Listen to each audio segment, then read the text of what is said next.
Hello everyone, and welcome back to Spooky Hut. I know many of you listen to these videos to help you fall asleep, so before you doze off, it would be great if you could leave a comment letting me know where you're listening from around the world. If you're enjoying the episodes, don't forget to hit like and subscribe. Now let's get cozy, relax, and get started. The first knock came at precisely 2:47 a.m. The sound was so faint that at first I thought I had dreamed it. But then it came again, sharper, more insistent. 3 precise raps against my front door, echoing through the stillness of my small 2-bedroom house on the outskirts of town. I live alone. The knock jolted me upright in bed, heart hammering against my ribs. My phone screen glowed dimly on the nightstand, confirming the ungodly hour. Who would be out here this late? The nearest neighbor was a quarter of a mile away, and I hadn't had a visitor in weeks. I hesitated, listening intently, but the house was unnervingly silent, save for the faint hum of my refrigerator. The knock came again, this time louder. I swung my legs over the edge of the bed, my bare feet brushing the cold wooden floor. Every instinct screamed at me to stay put, to lock my door and wait until morning. But something compelled me to move. Curiosity? A sense of obligation? Or perhaps it was something darker, something I couldn't quite name. Grabbing the heavy flashlight from my bedside table, I crept down the narrow hallway toward the front door. Each step felt heavier than the last, the creak of the floorboards amplifying the eerie quiet around me. "Who's there?" I called out, my voice shaky but firm. No response. The air in the living room felt colder than it should have, the type of chill that seeped into your bones and stayed there. I reached the door, peering through the peephole. There was nothing. No shadowy figure, no silhouette. Just the empty porch bathed in pale moonlight. I swallowed hard.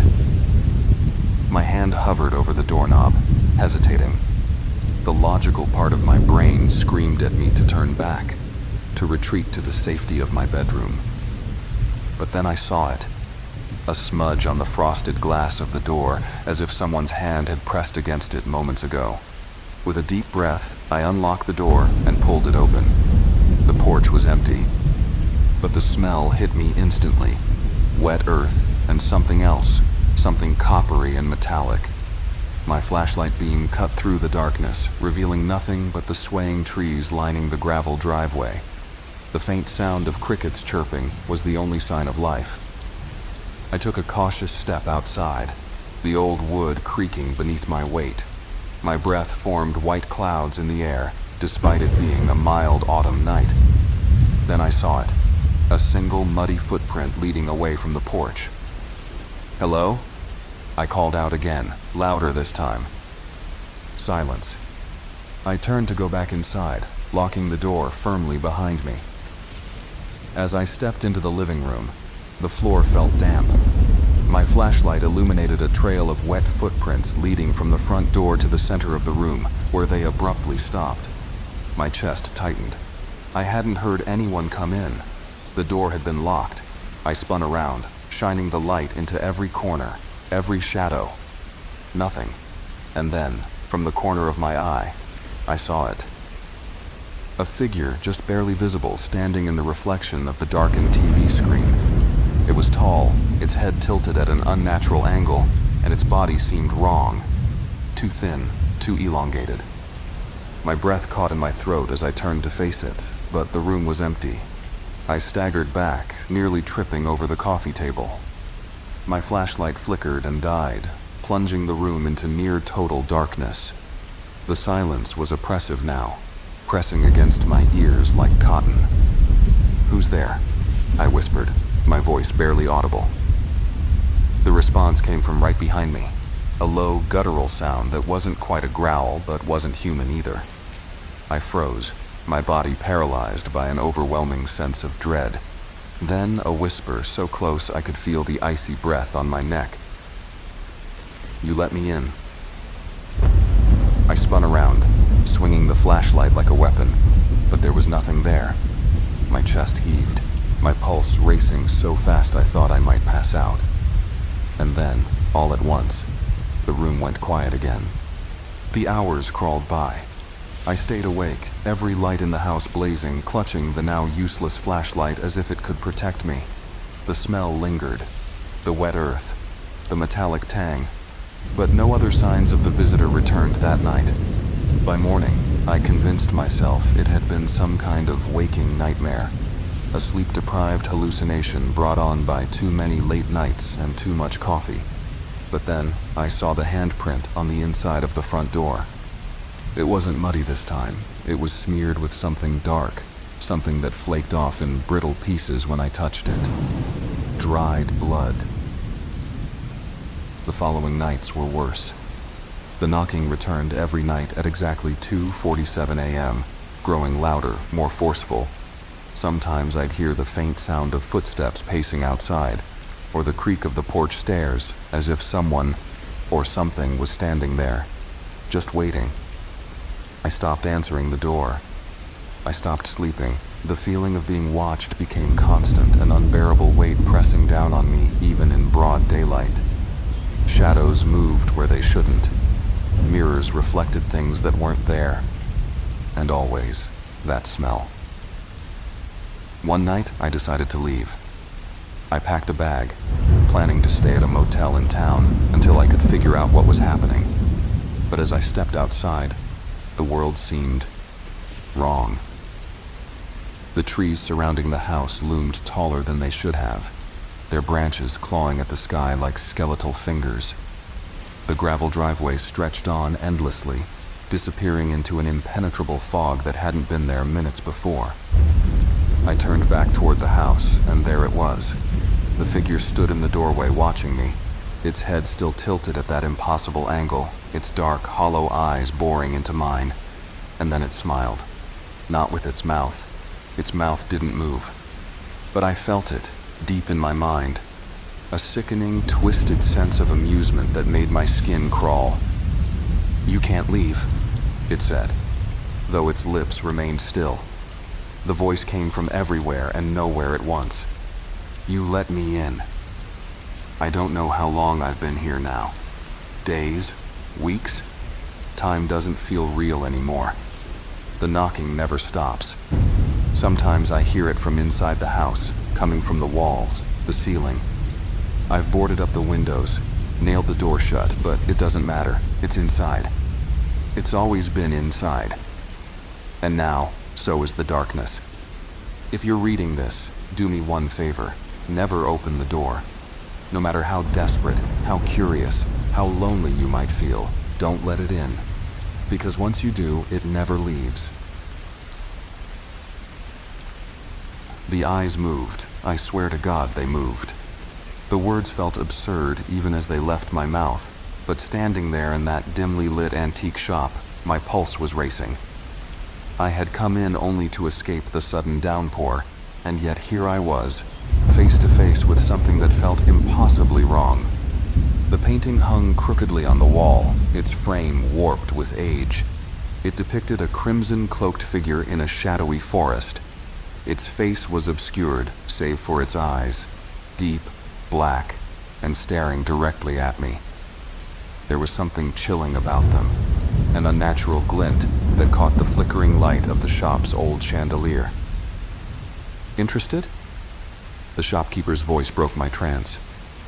"No," I muttered quickly, stepping back. "Not at all."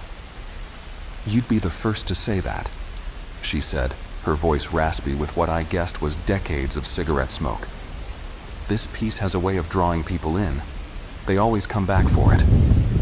Her words shouldn't have bothered me, but they did. I left the shop without buying anything, yet I couldn't shake the feeling that the painting's eyes had followed me out. The painting appeared in my dreams that night. The crimson figure stood at the edge of the woods, its black eyes boring into mine.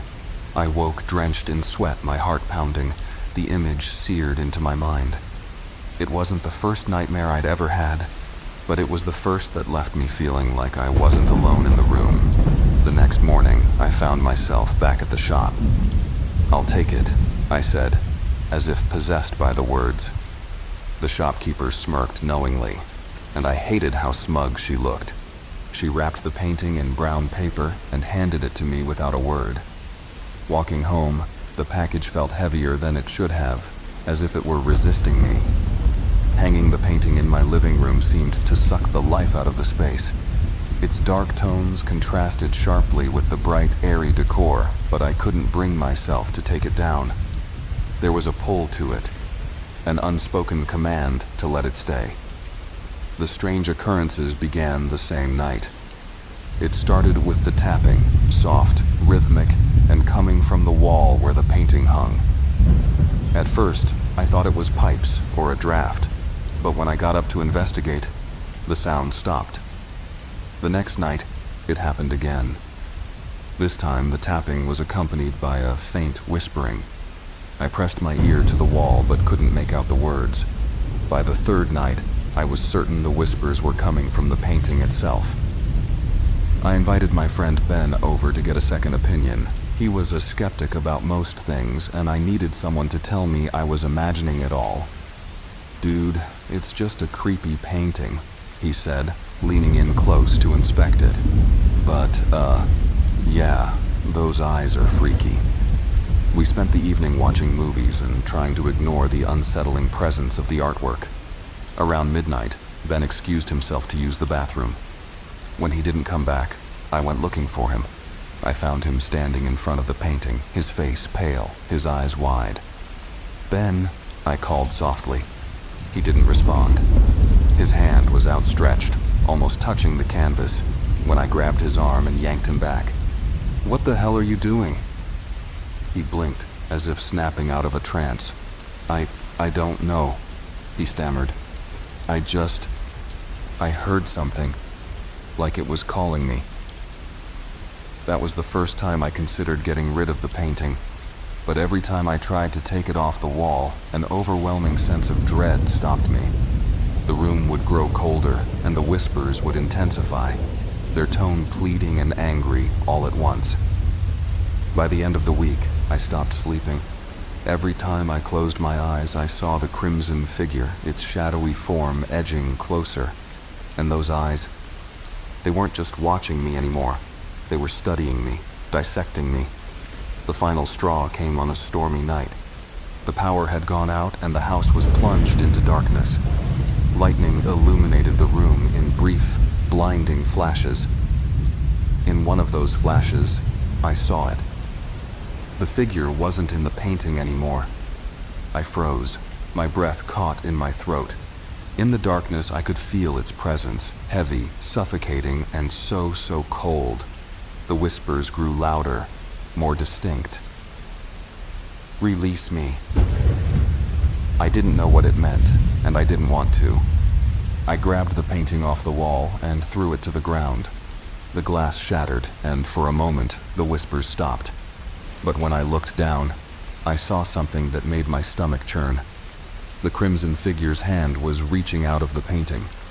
I screamed, stumbling backward as the hand stretched further, claw-like fingers curling around the edges of the frame. Shadows poured out like smoke, filling the room with an acrid stench. I ran to the kitchen, grabbing the first thing I could, a bottle of lighter fluid. Drenching the painting, I struck a match and threw it on. Flames erupted, consuming the canvas in seconds. The figure writhed within the fire, its screams echoing through the room. And then, silence. For a while, I thought I was free. I cleaned up the ashes, repainted the wall, and tried to move on. But something was different. The house felt off. Lights flickered even when the wiring was fine. My reflection in the mirror seemed delayed, like it was struggling to keep up. And then the dreams returned. In them, the crimson figure was back, its eyes burning brighter than ever. But this time, it wasn't in the woods. It was in my house, standing at the foot of my bed. The final horror came one night as I lay awake, unable to sleep. The room was dark save for the faint glow of the street lamp outside. I felt the bed shift, as if someone had sat down at the edge. Slowly, I turned my head. Those black eyes were inches from mine. The painting may be gone, but whatever was inside it isn't. It's here with me, watching, waiting. I don't know how much longer I can last. The whispers are constant now, louder, more demanding. Release me. I think I made a mistake. Burning the painting didn't destroy it. It set it free. And now it wants me. The phone rang at precisely 3:33 a.m. It was an old rotary phone I'd picked up from an antique shop, purely for decoration. The problem was, it wasn't connected to anything. When I bought the phone 2 weeks ago, I thought it would be a charming addition to my new apartment.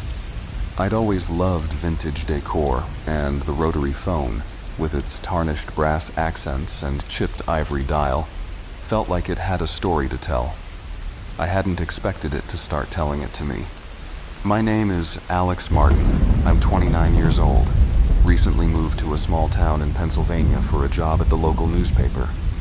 The apartment was cheap, an old Victorian-era building with creaky floors and heavy wooden doors, the kind of place with character. I didn't mind the occasional draft or the odd groan from the pipes. I lived alone and liked it that way. The phone was an impulse buy from a quirky shop downtown. The shopkeeper had warned me it was temperamental, whatever that meant, but I assumed she was just trying to make a sale. The thing didn't even have a cord, so I figured it was harmless. But when it rang that night, loud and shrill, cutting through the stillness of my room, I nearly fell out of bed. At first I thought I'd imagined it. I sat up, heart hammering, and stared at the phone across the room. It was dark, the kind of heavy darkness you only find in a place far from city lights.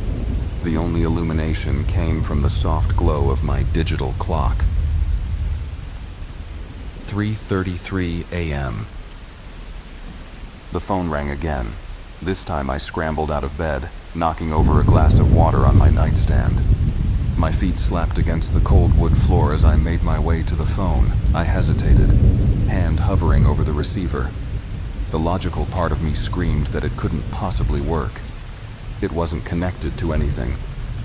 But the sound was unmistakable. I picked it up. Hello? The line crackled, faint at first, like a distant radio signal struggling to tune in.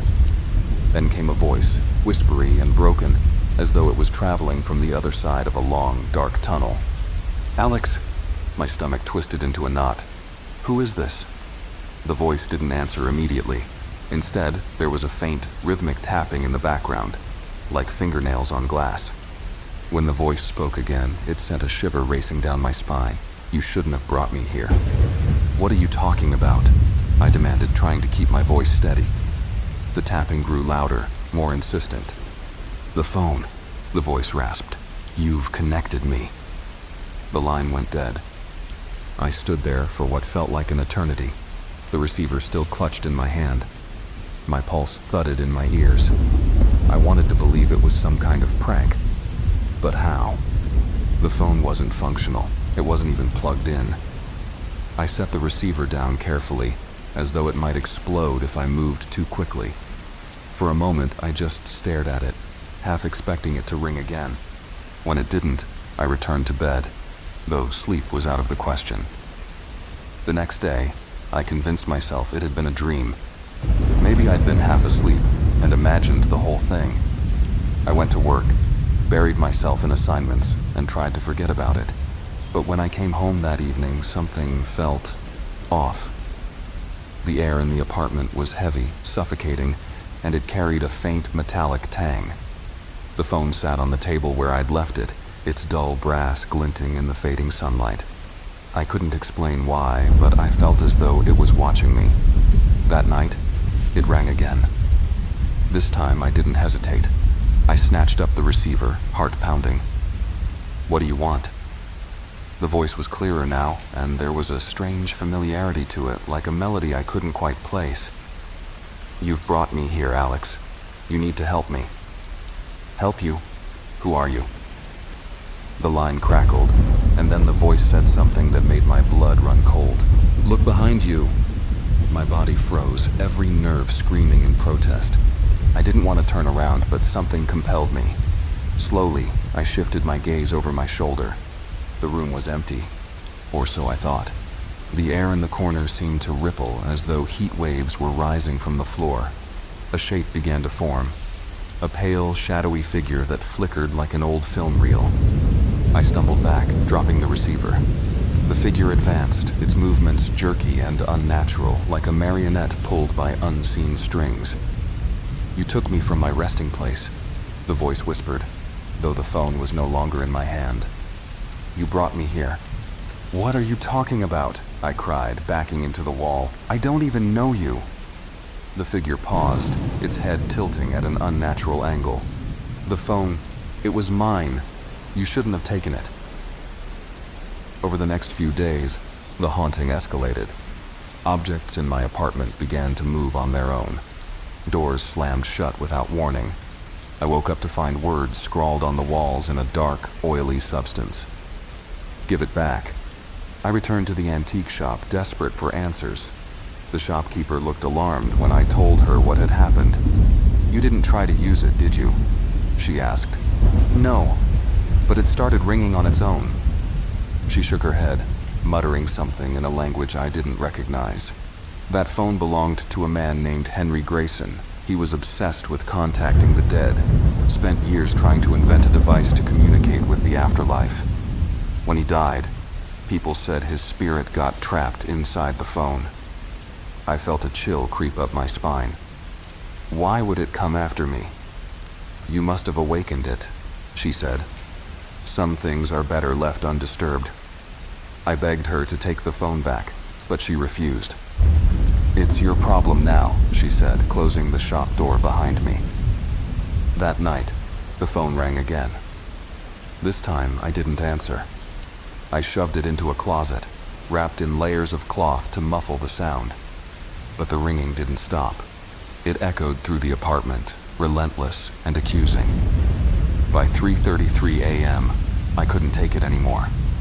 I ripped the phone from the closet and threw it into the trash. But as soon as I returned to my room, it was there, sitting on the nightstand. The voice called to me again, louder and angrier than before. "You can't escape me, Alex.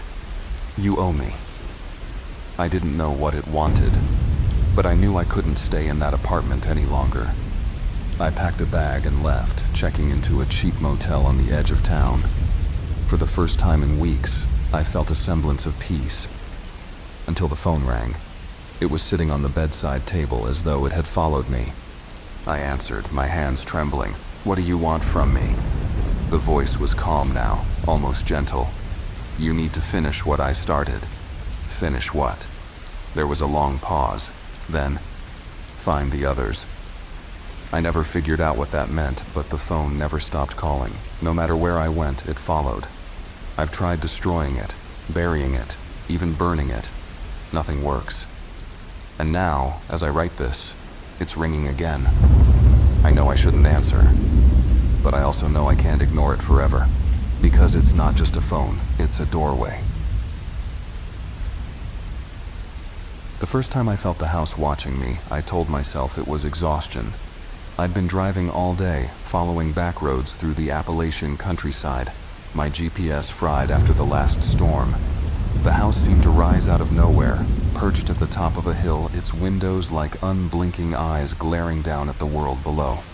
By then, the sky had darkened into an unforgiving shade of slate, and the scent of rain was heavy in the air.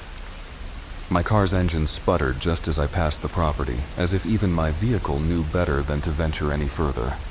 I had no choice but to turn into the long, winding driveway that led to the ominous house. As I stepped out of the car, the hairs on the back of my neck bristled. The house was massive, its facade weathered but strangely intact, as though time had tried to erode it and failed. Its front door was slightly ajar, swaying with the wind like it was waiting for me. I'm not the kind of person who scares easily. 34 years old, freelance journalist, and a sucker for an offbeat story. When you've spent as much time chasing ghost towns and forgotten landmarks as I have, you learn to separate myth from reality. But this place, This place felt different, like it didn't just exist in reality, but actively warped it. "Hello?"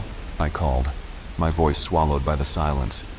My boots creaked against the wooden steps as I approached the threshold. The air inside the house was heavy, musty, and carried an unsettling sense of presence. The entryway was grand yet hollow, as though the house had once thrived with life, but was now nothing more than a mausoleum. An antique chandelier hung precariously from the ceiling, its crystals catching the dim light filtering through the stained glass windows. Dust coated every surface, but there were no cobwebs, no sign of vermin. It was unnervingly clean for a house that appeared abandoned. My instinct was to leave, get back in the car, call roadside assistance, and wait for help. But something in the house's silence pulled me deeper. The door groaned shut behind me without a touch. I jumped and turned, only to find it closed. "Old houses settle," I muttered under my breath, trying to convince myself. Then, I saw the eyes. Not actual eyes, but reflections in the polished glass of a nearby cabinet. A flicker, a movement, something watching me. I whipped around, my heart thundering. The room was empty. The deeper I went, the more the house seemed to breathe. Wooden floorboards sighed under my weight. Shadows stretched and recoiled, even where there was no light. The walls seemed alive, their cracked wallpaper swelling as though something was pressing against them from within. I found myself in the living room, where a single chair faced the center of the room. Its upholstery was faded, but there was an indentation in the cushion, as though someone had been sitting there moments before I entered. "Who lives here?" I asked aloud, half expecting an answer. Instead, I heard a low, rhythmic creaking, like a rocking chair swaying back and forth. I couldn't tell where it was coming from. Every time I turned to locate it, the sound shifted. I should have left. Any rational person would have bolted. But something about the house kept me there. It wasn't just curiosity. It was as though the house had laid a claim on me the moment I crossed its threshold. I started noticing the photographs. They were scattered throughout the rooms, on mantels, tucked in bookshelves, hung crookedly on walls. Every frame contained a black and white portrait of people who looked eerily similar, yet slightly different. Large families, small families, individuals, always with the same unnerving expression. Blank eyes, forced smiles. In one of the photographs, I recognized the face. It was mine. The picture was old, the corners curling, and the paper yellowing, but there I was, standing on the front porch of the very house I was now inside. My blood ran cold. I hadn't taken the photograph. I had never even seen the house before today. The house began to change then. The walls creaked louder, the air grew heavier, and I swore I felt eyes on me. I turned to leave, but the door I had entered through was gone. There was only a solid wall, its wallpaper peeling to reveal layers of something dark and wet underneath. I started calling out, "Hello? Is anyone here?" My voice echoed back, distorted, sounding less like me and more like someone mocking me. The house began to hum, a low vibration that rattled my bones. It wasn't a sound so much as a feeling, like the house itself was alive and aware of me. I stumbled into the kitchen, my hands shaking. A clock on the wall ticked erratically, its hands spinning in random directions. The windows, once transparent, now reflected only darkness, though it was still light outside. My phone was useless. The screen flickered with static. I tried to retrace my steps, but the layout of the house had shifted. Hallways stretched longer than they should. Doors led to rooms I hadn't entered before. And always, I felt that presence, watching, waiting. At one point, I found myself back in the living room. The chair was now facing me, as though it had turned to observe my movements. On the seat was a book. It wasn't there before. I picked it up, the leather binding cold to the touch. The pages were blank at first, but as I flipped through, words began to appear scrawled in a jagged, hurried hand. "You are not the first. You will not be the last." The house sees you. A chill ran down my spine. My breathing grew shallow as I heard footsteps above me, slow, deliberate, as though someone was pacing directly over my head. The ceiling groaned, and flecks of dust rained down. "Who's there?"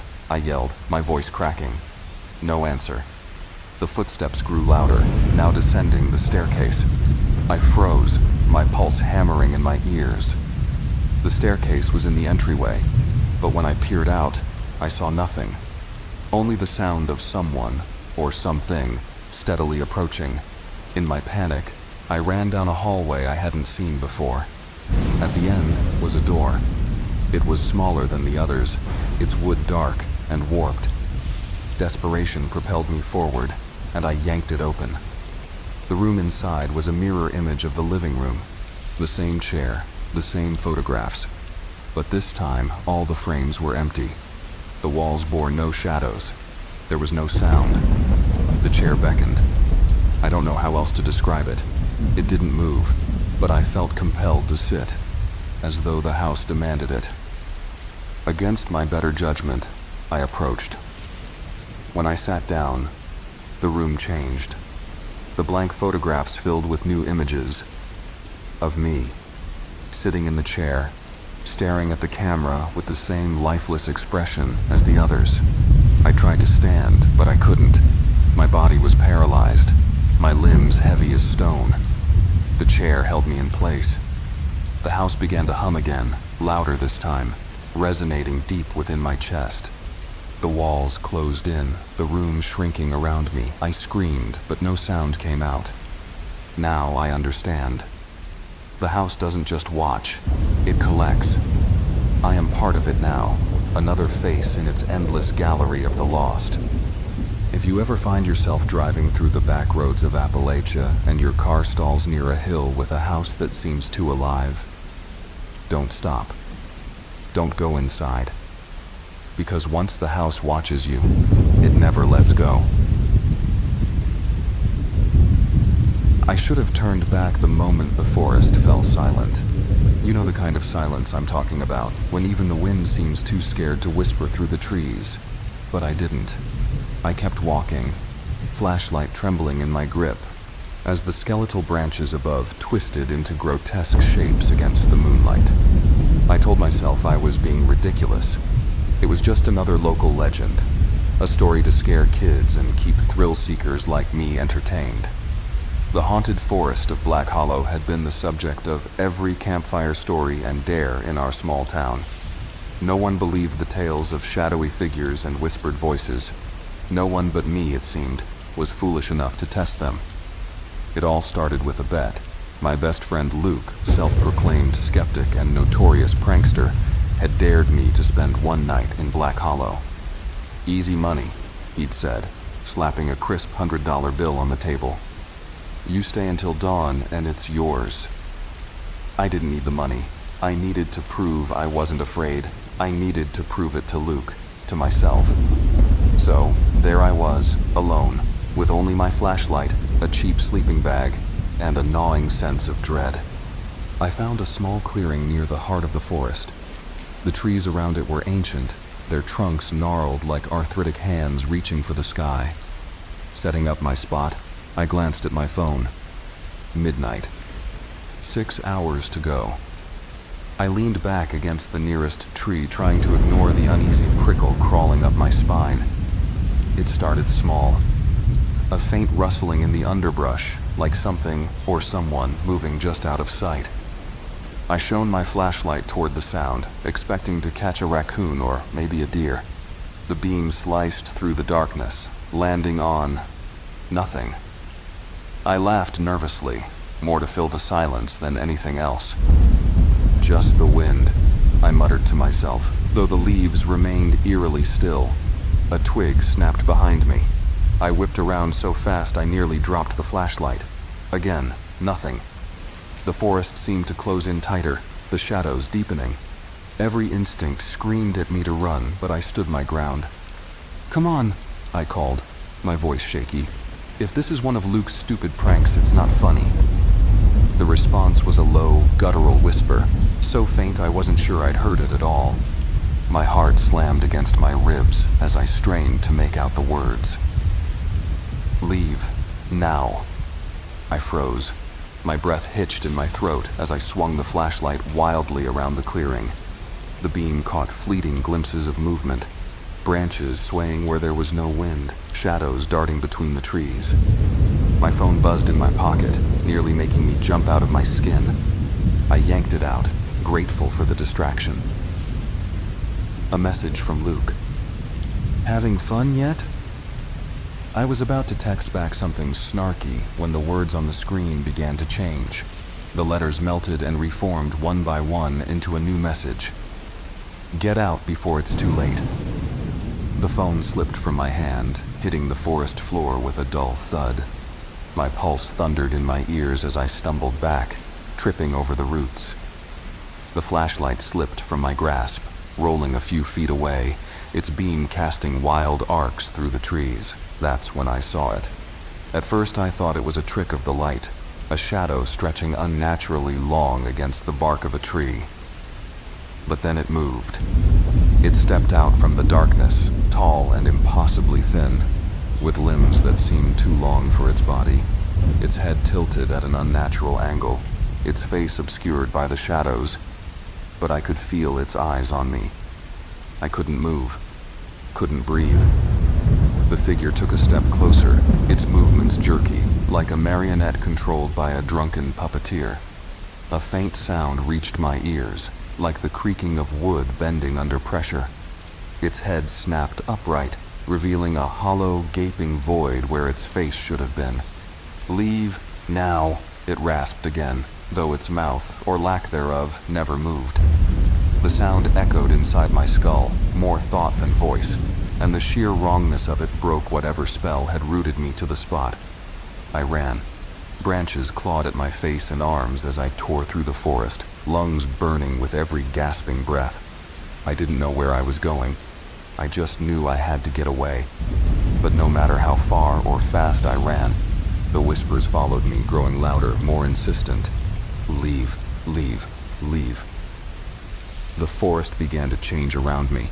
The trees twisted, their trunks contorting into grotesque faces that seemed to scream in silent agony.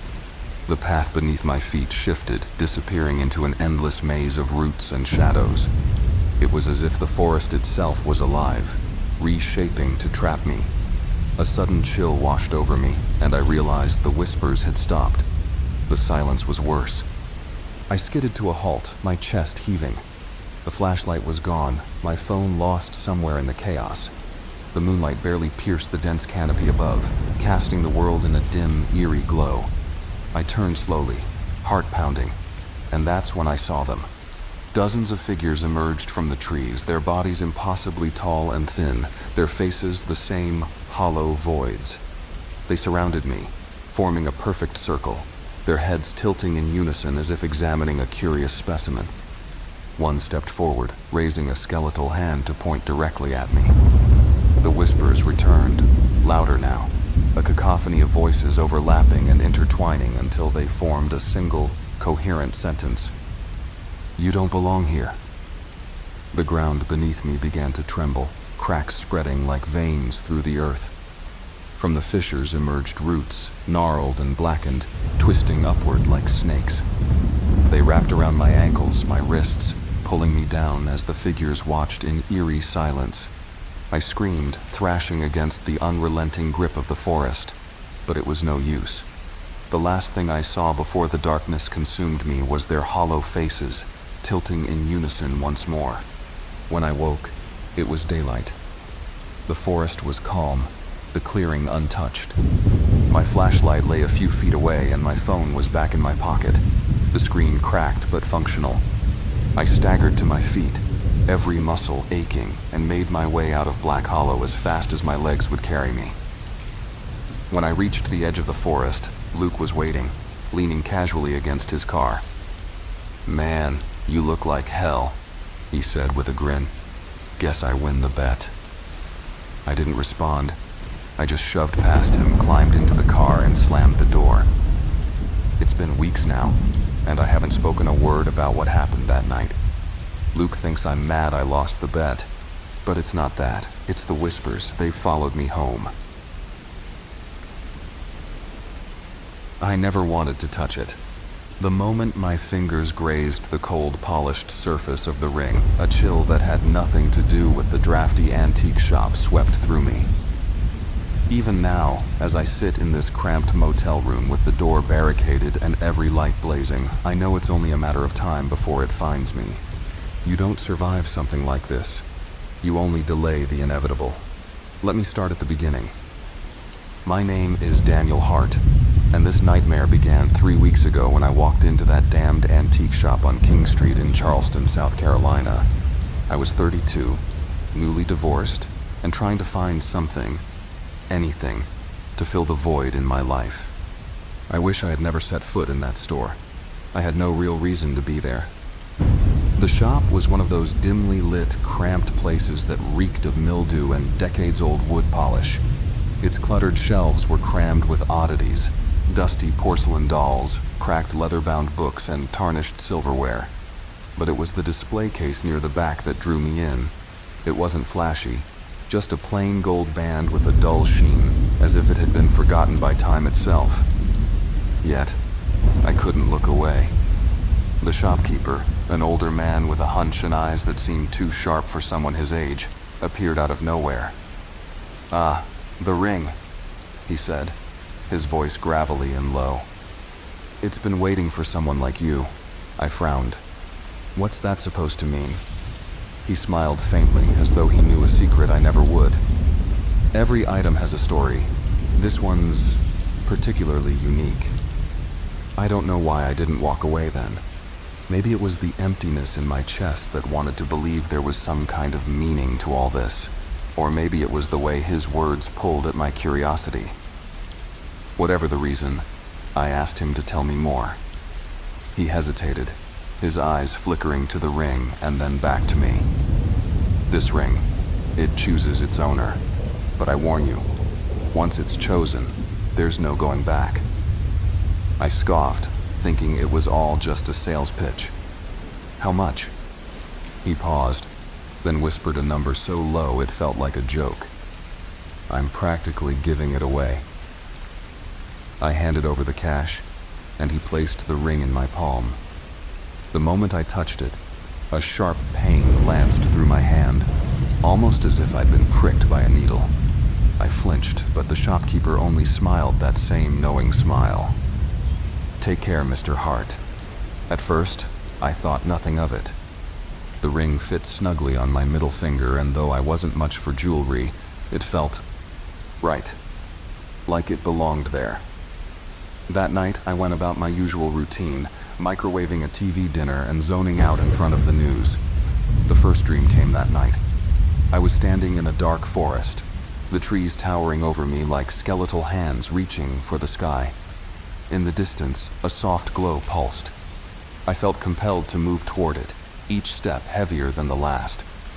When I reached the source, I saw a woman, gaunt, pale, and dressed in a tattered wedding gown. Her eyes were hollow, black pits, and her mouth stretched unnaturally wide in a scream I couldn't hear. When I woke up, my chest was tight and my heart was racing. The ring felt hotter than it should, as though it had absorbed my nightmare. The strange occurrences began almost immediately. The following day at work, a colleague I barely knew, James, approached me. He glanced at the ring, his face going pale. "Where did you get that?" he whispered. "An antique shop," I said. "Why?" James shook his head, his voice trembling. "You need to get rid of it. Now." Before I could press him further, he walked away, looking over his shoulder as though expecting something, or someone, to follow him. That night, James was dead.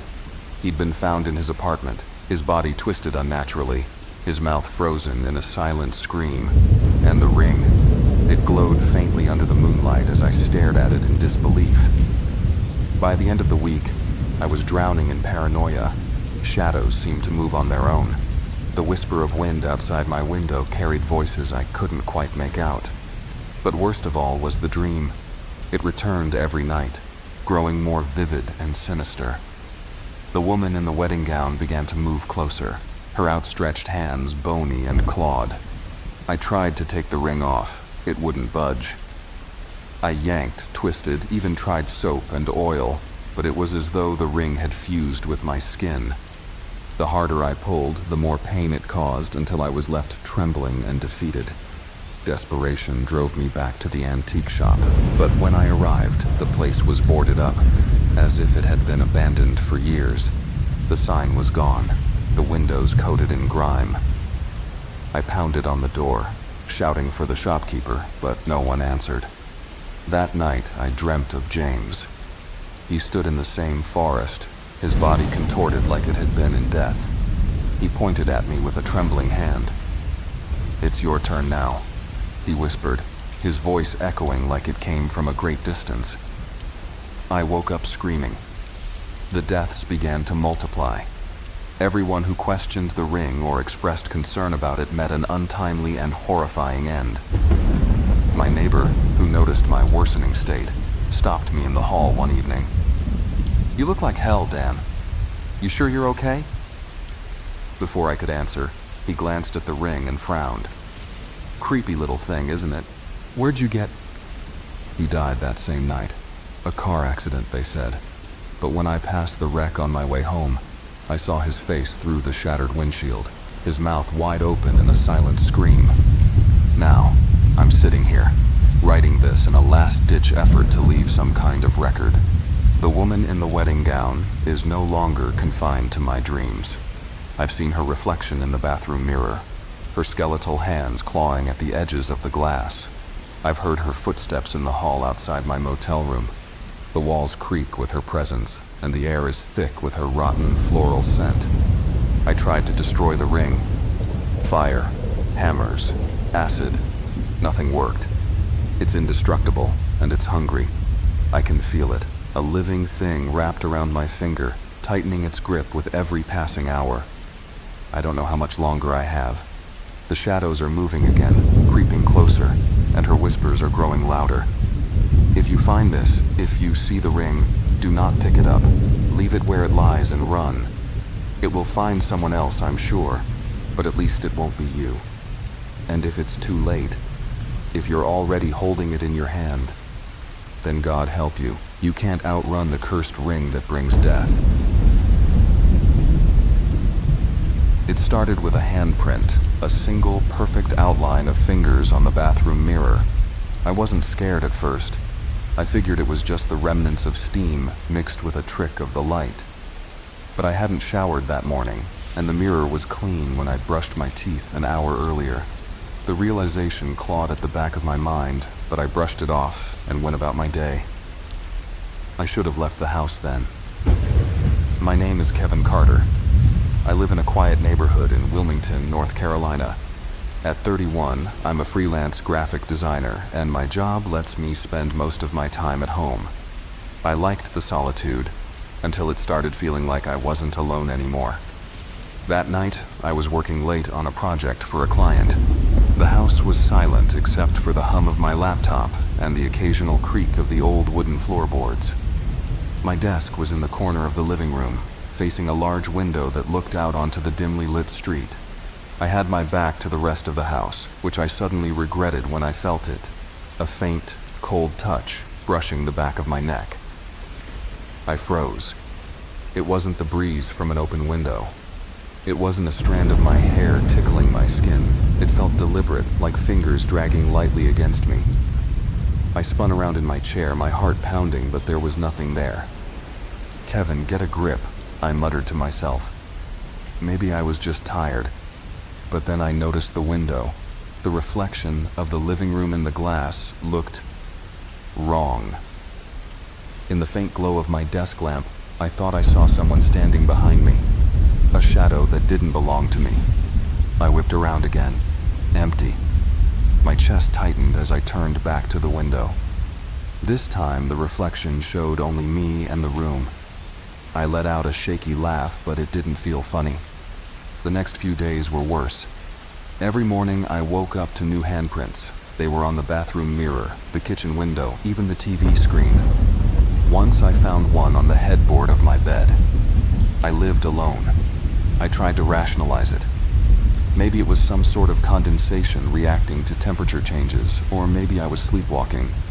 But deep down, I knew it wasn't that simple. The handprints were too perfect, too human. Then the touching started again. It wasn't just at night anymore.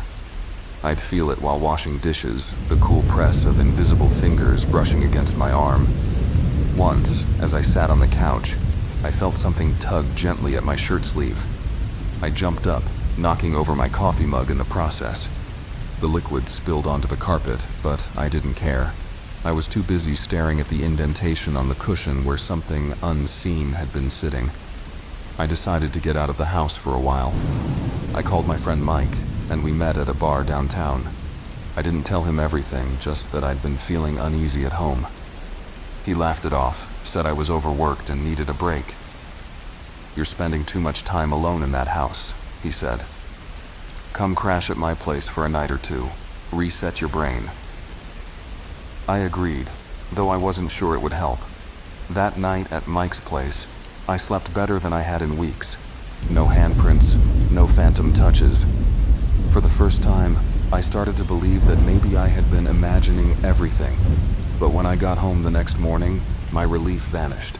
The house felt colder than it should have, even for December. And then I saw it. The mirror in the hallway, completely covered in handprints. Not just one or two, dozens. Some were small, like a child's hands. Others were massive, with long, spindly fingers. I stood there, my breath fogging the air. Then I heard it. A faint tapping sound coming from the living room. Tap, tap, tap. It was rhythmic, almost deliberate. My feet felt like lead as I walked toward the noise. The tapping grew louder, sharper, until I reached the doorway. The TV was on, though I hadn't turned it on. Static filled the screen, and in the middle of the static was a dark shape, a hand pressing against the glass from the inside. I stumbled back, nearly tripping over the coffee table. The hand didn't move, but its outline grew sharper, as if it were pushing harder against the screen. "Who's there?" I shouted. My voice cracked, betraying the fear clawing at my throat. The hand vanished. The static on the TV cut out, replaced by blackness. Then, in the faint reflection of the screen, I saw it. A face. It wasn't mine. I don't remember grabbing my car keys. I don't remember driving to Mike's house. But somehow I ended up on his doorstep, pounding on the door until he opened it. "Kevin, what the hell?" he asked, rubbing his eyes. It was nearly midnight. "I can't go back there," I said. My voice was shaking. "There's something in my house." I told him everything, every detail, every touch, every handprint. To his credit, he didn't laugh this time. He just nodded and let me crash on his couch. The next morning, he insisted on coming back to the house with me. "We'll figure this out," he said. We arrived at my house around noon. The sun was shining, and for a moment the place looked almost normal. But the moment we stepped inside, the air felt heavy. Mike noticed it too. "It's freezing in here," he said, rubbing his arms. We walked through the house together, checking every room. At first, there was nothing unusual. No handprints, no static on the TV. I started to think maybe it was over. Then we heard it, the sound of footsteps above us. Mike looked at me, his face pale. "You said no one else lives here?" I nodded, my stomach twisting into knots. The footsteps moved slowly, deliberately across the ceiling. They weren't random creaks of an old house. Someone, or something, was walking upstairs. Mike grabbed a baseball bat from the corner of the living room. "Stay behind me," he said. We climbed the stairs, each step feeling like it took an eternity. The footsteps had stopped, but the silence was worse. We reached the top of the stairs and turned toward my bedroom. The door was ajar. Mike pushed it open with the bat, and we stepped inside. At first, the room looked empty. Then I saw it. On the bed, lying neatly on the pillow, was a single handprint. But this one wasn't like the others. It wasn't faint or smudged. It was red, glistening, as if it had been made with fresh blood. Mike swore under his breath, backing away. "We need to get out of here," he said. I didn't argue. We bolted out of the house, slamming the door behind us. It's been weeks since that day. I moved out of the house, breaking my lease and leaving most of my belongings behind. Mike helped me find a new place, but he doesn't talk about what happened that day. Neither do I. Sometimes, though, I wake up in the middle of the night, feeling that same cold touch on my skin, and every now and then I find a handprint on the bathroom mirror. It's always the same. Perfect, deliberate, and impossibly human. The first time I heard the voice, I was alone in the embalming room, the air thick with the scent of formaldehyde and decay. It whispered my name, low, guttural, and unmistakable.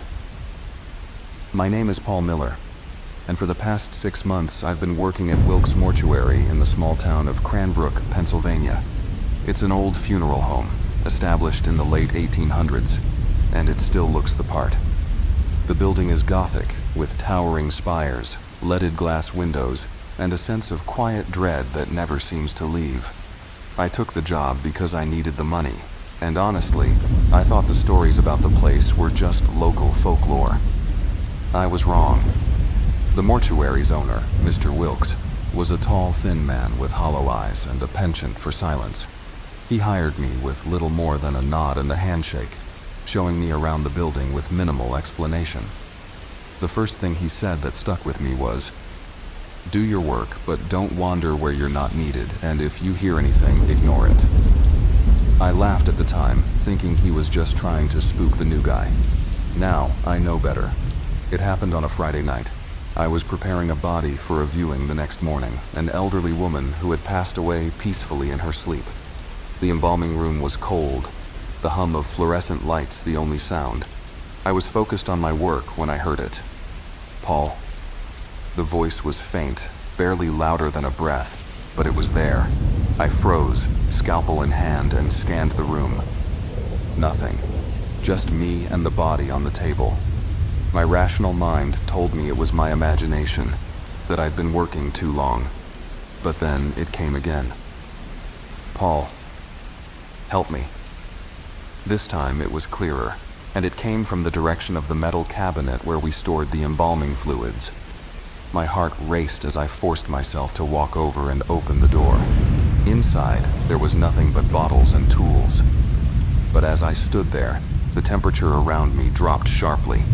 My breath came out in a visible cloud, and I swear I heard faint laughter, soft, mocking, and echoing in the empty room. The next day, I mentioned the incident to Sarah, the receptionist. She was in her late 30s with a sharp wit and a deep knowledge of the town's history. "You don't know, do you?" she said, raising an eyebrow. "About the mortuary?" I shook my head, and she leaned in, lowering her voice. "This place has a history. Back in the 1920s, a funeral director named Henry Wilkes, an ancestor of Mr. Wilkes, was caught performing rituals on the bodies. People said he was trying to trap souls here, binding them to the mortuary. They found journals, weird symbols carved into the wood in the basement. After he disappeared, strange things started happening. Voices, shadows, objects moving on their own. Some say he's still here, and so are the souls he trapped." I laughed nervously, but Sarah's expression remained grim. "Don't stay here alone at night," she added. "That's when it's worst." The next few weeks passed uneventfully. At least, that's what I told myself.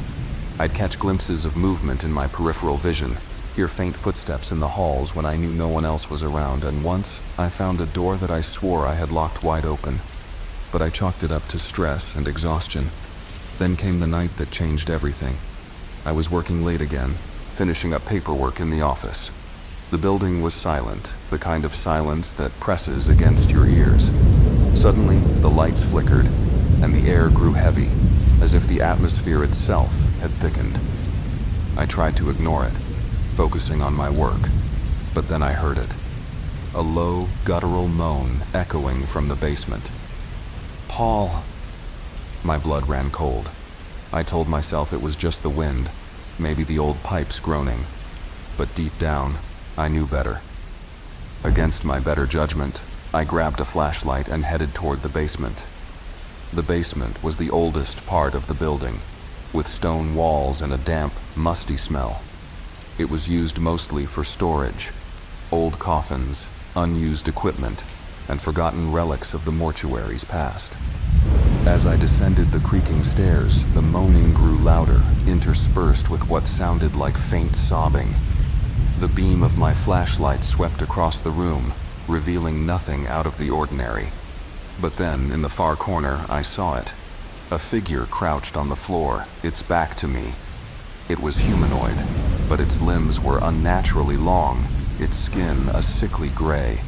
It rocked back and forth, muttering something I couldn't understand. "Hello?" I managed to croak, my voice trembling. The figure stopped moving. Slowly, it turned its head toward me, and I saw its face, sunken eyes, a mouth stretched into an unnatural grin, and a look of pure malice. "Leave," it hissed, its voice a chorus of whispers. The flashlight flickered, and in that brief moment of darkness, the figure disappeared. I ran up the stairs, slamming the door shut behind me. My hands shook as I locked it, my mind racing with what I had just seen. The rest of the night was a blur. I didn't sleep, and by morning, I had resolved to quit. But when I handed my resignation to Mr. Wilkes, he simply smiled. "You've seen him, haven't you?" he asked, his voice calm, almost amused. I nodded, unable to speak. "He's not the worst thing here," Mr. Wilkes said, leaning back in his chair. "You'd do well to remember that." My final shift was uneventful until the very end. As I was leaving, I passed the viewing room where the elderly woman's body had been laid out for the family. The room was dark, but the casket was open, and she was sitting up. Her lifeless eyes stared straight at me, her mouth twisted into a grimace. "Help me," she whispered, her voice raspy and broken. I stumbled backward, tripping over my own feet, and when I looked up again, she was gone. The casket was closed, the room empty. I didn't wait to find out if it was real. I left and never went back. It's been a year since I worked at Wilkes Mortuary, but the memories haunt me every day. Sometimes, in the dead of night, I hear my name whispered from the shadows, or I see a flash of gray skin in the corner of my eye. I don't know what's tied to that funeral home, but I know one thing for sure. Some places are meant to be forgotten, and some souls are never meant to rest.